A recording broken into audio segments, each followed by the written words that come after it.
أعوذ بالله من الشيطان الرجيم. بسم الله الرحمن الرحيم. واذكروا نعمة الله عليكم وميثاقه الذي واثقكم به إذ قلتم سمعنا وأطعنا واتقوا الله إن الله عليم بذات الصدور. صدق الله العظيم. ہمارا سبق آج سورہ مائدہ کی آیت نمبر 7 سے شروع ہو رہا ہے۔ اللہ کی توفیق ہے، اللہ کا کرم احسان ہے، ہماری کوئی طاقت نہیں، ہماری کوئی قوت نہیں ہے کہ ہم اس کو پڑھ سکیں، ہم اس کو سیکھ سکیں۔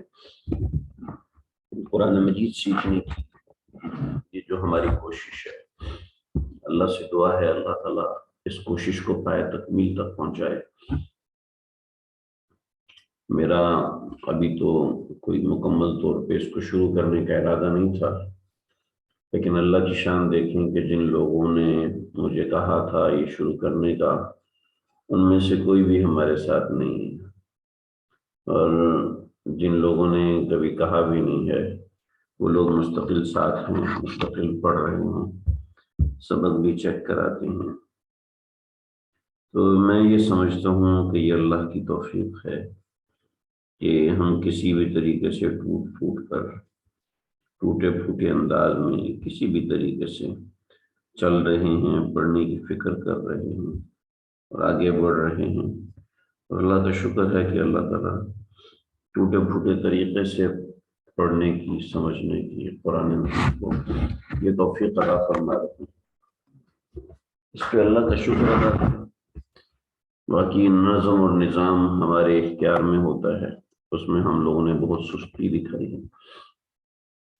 آپ لوگوں نے تو نہیں، خاص طور پہ میری طرف سے بڑی سستی رہی، لیکن میری سستی جو ہے وہ مجبوری کی بنیاد پر تھی کہ کبھی کوئی فتویٰ ہے، کبھی استاد جی نے بلایا ہے، کبھی ضروری فتویٰ حل کرنا ہے، کبھی اچانک کوئی مہمان آ گیا، کبھی ملنے کے لیے آ گیا، تو بڑی مصروفیت تھی۔ میرا ارادہ یہی تھا کہ میں اس کو کچھ عرصے کے بعد عمل کرنا شروع کروں، کچھ عرصے کے بعد شروع کروں گا، تو لیکن آپ جو ساتھی ہیں ماشاءاللہ ان کی فرمائش ایسی تھی کہ الحمدللہ ہم نے شروع کر دیا، اور میرا ذہن تھا کہ مجھے 2-3 آدمی بھی ملیں گے، 2-3 لوگ بھی ملیں گے، تو میں انشاءاللہ اس ترتیب کو جاری رکھوں گا۔ الحمدللہ 2-3 کی بجائے زیادہ لوگ مل گئے، اور اللہ کا کرم ہوا کہ ہماری یہ ترتیب چل پڑی۔ ابھی بھی اس درجہ محنت نہیں کر پا رہا ہوں جو اس کا حق ہے، اور جو آپ لوگوں کی تڑپ ہے اس درجہ محنت نہیں ہے، لیکن اللہ سے دعا ہے کہ جو ٹوٹی پھوٹی ہے اللہ اس کو قبول فرمائے۔ دیکھیں جی، اعضاء کی پاکیزگی کے بعد دل کی پاکیزگی کا مضمون ہے، اور دل کی پاکیزگی کرنے کا طریقہ بھی اللہ نے سکھایا۔ وَاذْكُرُوا نِعْمَتَ اللَّهِ عَلَيْكُمْ، یاد کرو اللہ کی نعمتوں کو، ان نعمتوں کو جو تمہارے اوپر ہیں، وَمِيثَاقَهُ، اور اس کے کیے ہوئے وعدے کو، الَّذِي وَاثَقَكُمْ بِهِ، جو وعدہ تم سے کیا تھا، وَإِذْ قُلْتُمْ، جب تم نے کہا تھا، سمعنا، اللہ جی ہم نے سن لیا، وَأَطَعْنَا، اور ہم اطاعت کریں گے، تم نے اس وقت وعدہ کیا تھا۔ یہ وعدہ ہے، دیکھیں جی انسان کی زندگی کے 3 ادوار ہوتے ہیں، معذرت 4 ادوار ہوتے ہیں۔ انسان کی زندگی کا پہلا حصہ ہوتا ہے جب انسان پیدا نہیں ہوا ہوتا، اس کی روح پیدا ہوئی ہوتی ہے، کہتے ہیں عالم برزخ، عالم برزخ، اور غلط کہہ گیا میں، عالم برزخ میں عالم ارواح،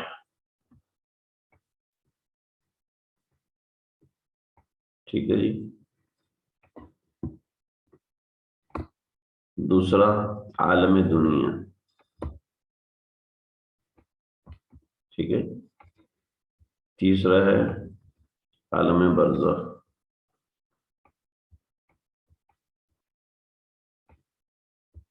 ٹھیک ہے، اور چوتھا ہے عالم آخرت۔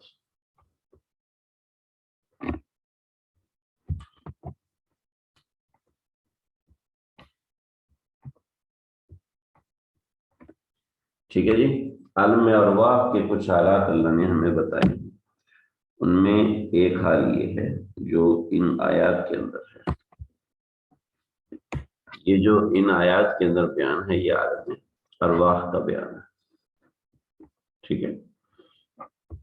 عالم دنیا وہ ہے جس میں ہم زندہ ہیں، ہم پیدا ہونے سے پہلے عالم ارواح میں تھے، ابھی ہم عالم دنیا میں ہیں، ٹھیک ہے۔ مرنے کے بعد ہم چلے جائیں گے عالم برزخ میں، ٹھیک ہے، اور مرنے کے بعد جب ہم دوبارہ اٹھائے جائیں گے تو وہ عالم آخرت ہوگا، ٹھیک ہے جی۔ بڑی اہم بات ہے، اس کو نوٹ کر لیجیے۔ اب یہ جو اللہ رب العزت نے ہمارے سامنے یہ وَاذْكُرُوا نعمت اللہ علیہ، اللہ کی نعمتوں کو یاد کرو، یعنی دل کو پاکیزہ رکھنا ہے تو اللہ کی نعمتوں کو یاد رکھنا چاہیے۔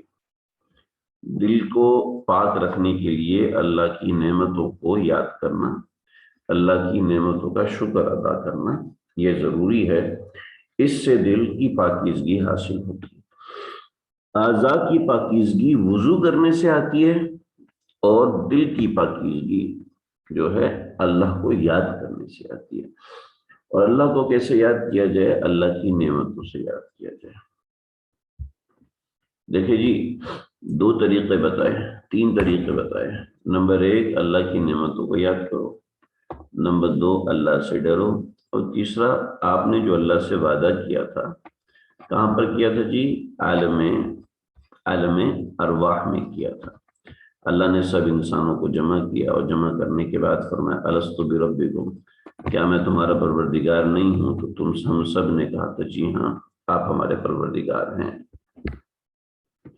دیکھیں جی، میں یہ کہتا ہوں کہ مجھے کوئی اچھا سوال چاہیے آپ لوگوں سے، کوئی بہت ہی اچھا سوال، تو مجھے اس سوال سے بڑی خوشی ہوتی ہے۔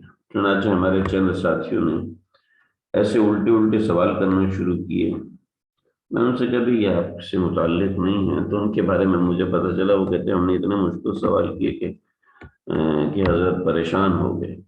بھئی پریشان ہونے کی بات نہیں، اب میں یہ کہہ رہا ہوں کہ یہ پڑھو، آپ کہہ رہے ہیں کہ اگلے صفحے پہ کیا لکھا ہے، تو میں کہوں گا بھی جب اگلے صفحے پہ آئیں گے تو دیکھ لیں گے۔ تو آپ کہتے ہیں دیکھا میں نے کتنا مشکل سوال کیا۔ تو ایسے بیوقوفانہ سوال نہ کریں، اس سے ریلیونٹ سوال کریں، قرآن سے ریلیونٹ سوال کریں، مشکل سے مشکل سوال کریں۔ عجیب بات آپ کے ذہن میں آ رہی ہے، پوچھیں، اس سے فائدہ ہوگا آپ کو، اس کو ڈسکس کریں، چاہے آپ کو سوال کرنے میں کتنی دقت ہو، آپ ضرور سوال کریں، سوال سے فائدہ ہوگا اور آپ کے علم میں اضافہ ہوگا۔ مجھے سوال کا جواب نہیں آتا ہوگا، میں تلاش کر کے آپ کو بتاؤں، ٹھیک ہے نا۔ اب یہاں پر ایک سوال آتا ہے، سوال یہ آتا ہے کہ دیکھو جی ہمیں تو پتہ ہی نہیں، اللہ نے ہم سے وعدہ لیا ہوا، ہمیں پتہ ہی نہیں جی۔ کتنا اچھا سوال ہے، ہمیں تو پتہ ہی نہیں، اللہ نے ہم سے وعدہ لیا ہوا ہے۔ تو دیکھو جی، میں سڑک پہ جا رہا ہوں، ٹھیک ہے، یہ ڈبل روڈ ہے، یہ اس طرف جانے والا راستہ ہے اور یہ اس طرف آنے والا راستہ ہے، ٹھیک۔ تو اب یہاں پر آتے وقت میں کیا کرتا ہوں، یہ پاکستان کا طریقہ ہے، ٹھیک ہے، میں کیا کرتا ہوں، میں اس راستے سے آنا شروع کر دیتا ہوں، ٹھیک ہے۔ تو پولیس والا مجھے روکے گا اور روک کے کہے گا سر جی آپ رونگ آ رہے ہیں۔ میں کہوں گا یار میں رونگ آ رہا ہوں، مجھے تو پتہ ہی نہیں، میں تو ایکچولی آیا ہوں سعودی عرب سے، اور سعودی عرب میں رائٹ ہینڈ پہ گاڑی چلائی جاتی ہے، مجھے تو پتہ ہی نہیں تھا، اس وجہ سے میں یہاں گاڑی چلا رہا ہوں۔ تو پولیس والا اس کا چلان بھی کاٹے گا اور اس کو بتائے گا جی آپ غلط راستے پہ آ رہے، صحیح راستہ یہ۔ اب اس شخص کو اگر نہیں پتا، تو اس شخص کو نہیں پتا تو یہ پولیس والا اس کو بتائے گا نا، اگر پولیس والا نہیں بتائے گا تو کوئی نہ کوئی تو اس کو بتائے گا، چنانچہ جو بندہ جانتا ہے وہ بتائے گا اور اس کو یہ بات ماننی پڑے گی قانون کے مطابق، ٹھیک ہے جی۔ بہت سے معاملات ایسے ہمارے ساتھ زندگی میں ہوتے ہیں جو ہمیں نہیں پتا ہوتے، ہماری امی ہمیں بتاتی ہے کہ بیٹا تو بچپن میں یہ کرتا تھا، مگر ہمیں تو پتہ ہی نہیں۔ تو بات یہ ہے کہ وہاں کے عالم کی بات یہاں پر یاد نہیں ہے تو وہاں کے عالم میں جو ہوش میں تھا وہی ہمیں بتائے گا. چنانچہ اس وقت ہم ہوش میں نہیں تھے، اللہ رب العزت کی ذات ہوش میں تھی، چنانچہ اللہ نے ہمیں بتایا. اور ہم دیکھیں گے کہ بھئی یہ پولیس والا جو بقیہ باتیں بتا رہا ہے وہ تو ٹھیک ہے، تو یہ بات بھی ٹھیک ہے. جو بات ہمیں پتہ ہے نا وہ سب باتیں ٹھیک ہے، تو یہ جو بات ہمیں نہیں پتا یہ بات بھی یقیناً ٹھیک ہوگی. ٹھیک ہے نا جی. اسی طریقے سے اللہ رب العزت نے قرآن میں جتنی دوسری باتیں بتائی ساری ٹھیک ہیں، تو اس کا مطلب ہے یہ بات بھی ٹھیک ہوگی.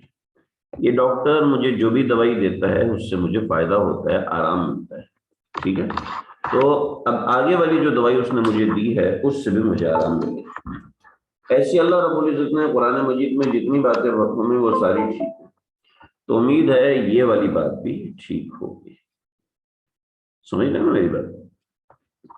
امید یہ ہے کہ یہ والی بات بھی ٹھیک ہوگی. چنانچہ اس بات کا جواب ہو گیا. پھر بھی اگر کسی کو سمجھ میں نہیں آتا تو پوچھ سکتے ہیں. یا ایھا الذین آمنوا کونوا قوامین، صرف دل کی پاکیزگی کافی نہیں بلکہ عمل کی پاکیزگی بھی ہونی چاہیے. عمل کی پاکیزگی بھی ہونی چاہیے. چنانچہ عمل کی پاکیزگی، اے ایمان والو کونوا قوامین للہ، کونوا قوامین للہ.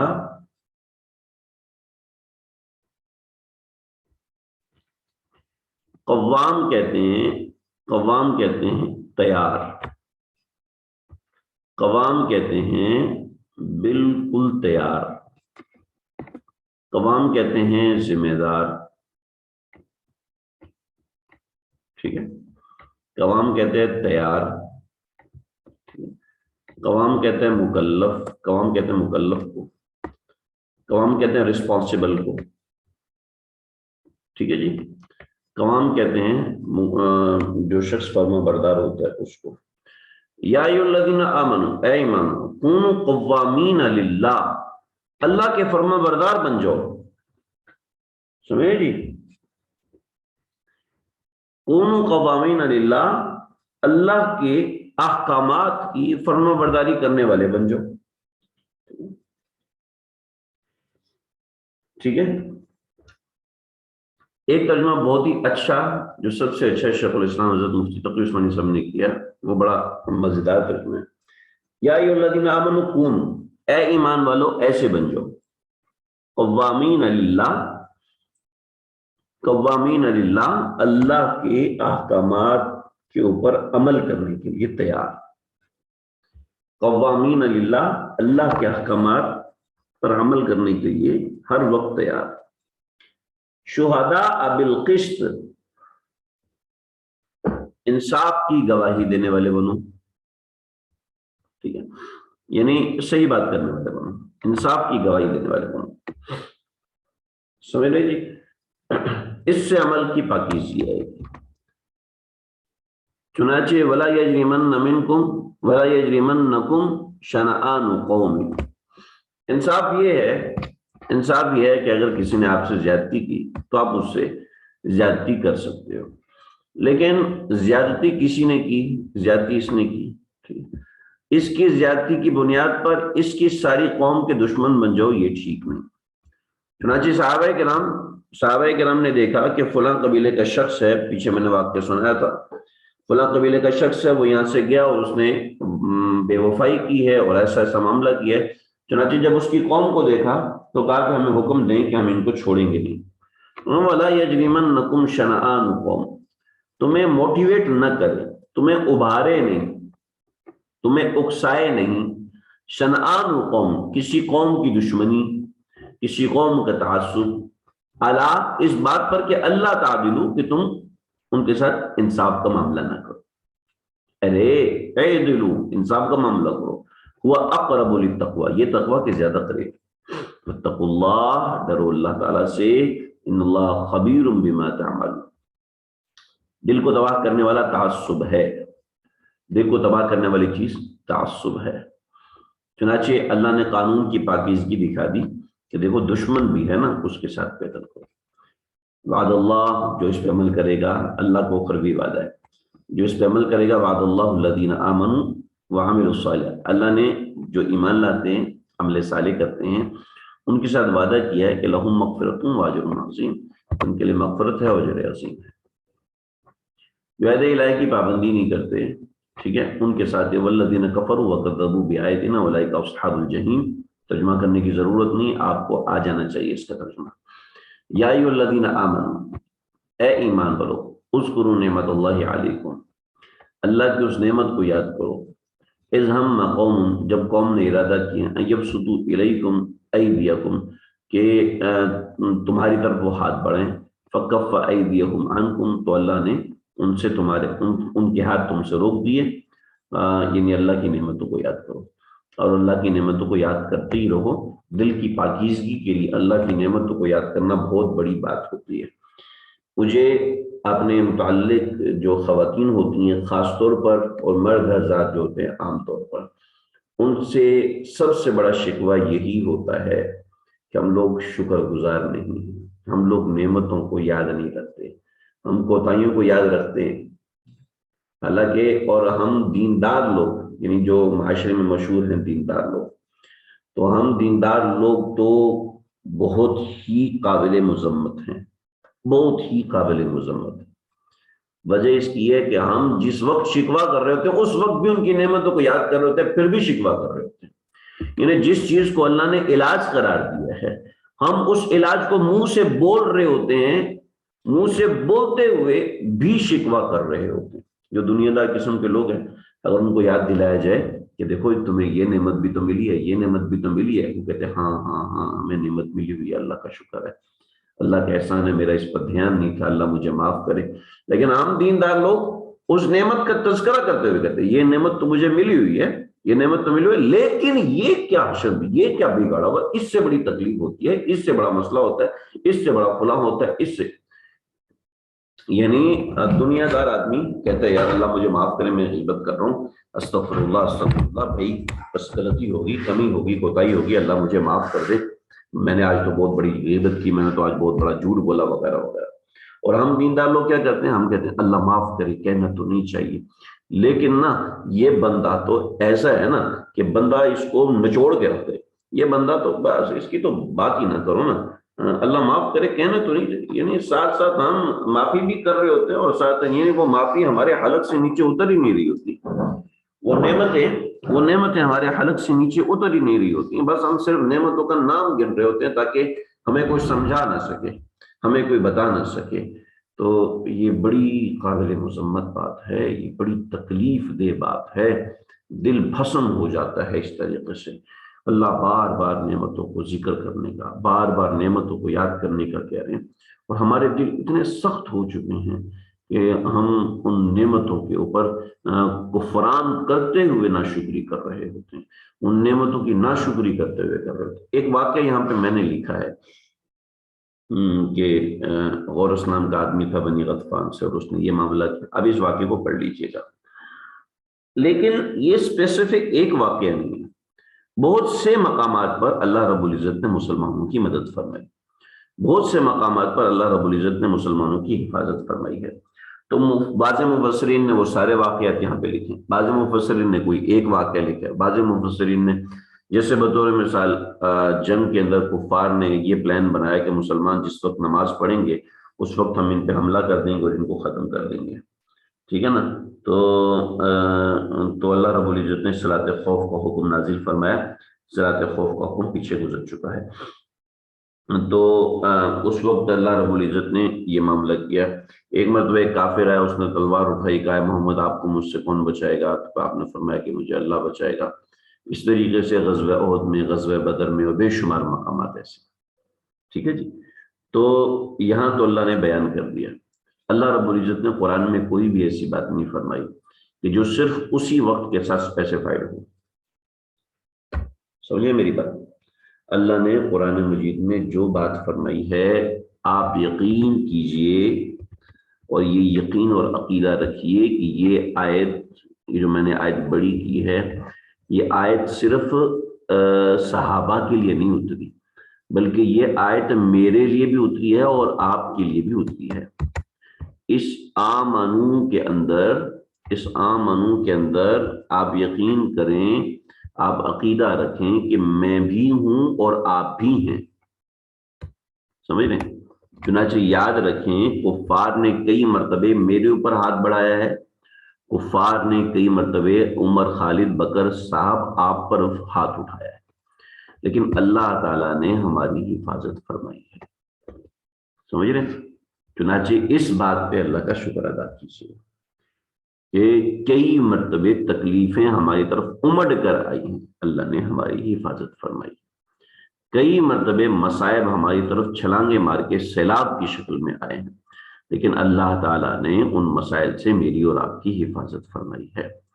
اے ایمان والو، دیکھو اے ایمان والوں میں اپنا نام لگوں اور آپ اپنا نام لگائیں، اے ایمان والے فلاں مرد، اے ایمان والی فلاں خاتون، اے ایمان والے فلاں مولوی صاحب، اے ایمان والے فلاں، میں اپنا نام لوں، اذکرو، یاد کرو بھئی نعمت اللہ علیکم، جو نعمتیں اللہ نے تمہارے اوپر کی ہیں ان کو یاد کرو، خاص طور پہ کون سی نعمت؟ اذ ہم قوم، جب قوم نے ارادہ کیا ان یبسطوا الیکم ایدیہم، کہ وہ اپنے ہاتھ تمہاری طرف بڑھائیں یعنی تمہیں نقصان پہنچائیں، فکف ایدیہم عنہم، تو روکا ان کے ہاتھوں کو تم سے، ٹھیک ہے جی، اللہ نے ایکسیڈنٹ سے ہم بچا لیا، اللہ نے تکلیف ہونے سے، میرے ایک دوست سردی بہت زیادہ تھی تو ٹرک کے پیچھے چلتے چلتے، موٹر سائیکل پر تھے تو ٹرک کے پیچھے چلتے چلتے جا رہے تھے، سردی میں ہم تو نرسری پہ ان کا آفس تھا، تو ایئرپورٹ سے گزرے تو پیٹرول ختم ہو گیا، بائک کا پیٹرول ختم ہو گیا،